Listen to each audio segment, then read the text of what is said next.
Selamat malam, assalamualaikum warahmatullahi wabarakatuh. Batu Idocrest Solar Origin Aceh. Kita review sekilas ya bos. Lebih kurang kurlap berat 3 ons lebih sepertinya. Oke bos, kita review senteran. Pas poinnya udah nampak ya bos.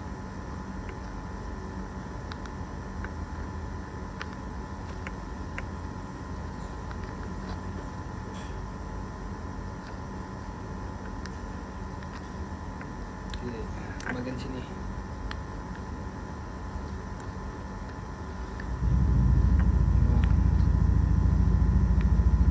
samping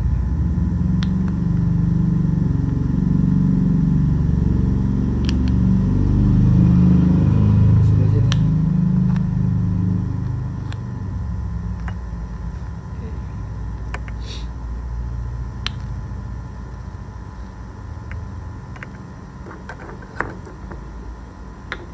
Batu anggur.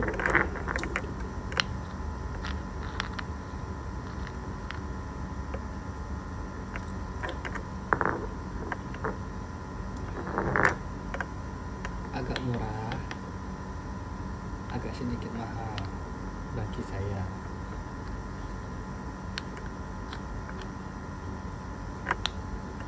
Udah kelihatan ya bos, nampak sekali indahnya. Apalagi Idocrest, silakan yang cepat. Assalamualaikum warahmatullahi wabarakatuh.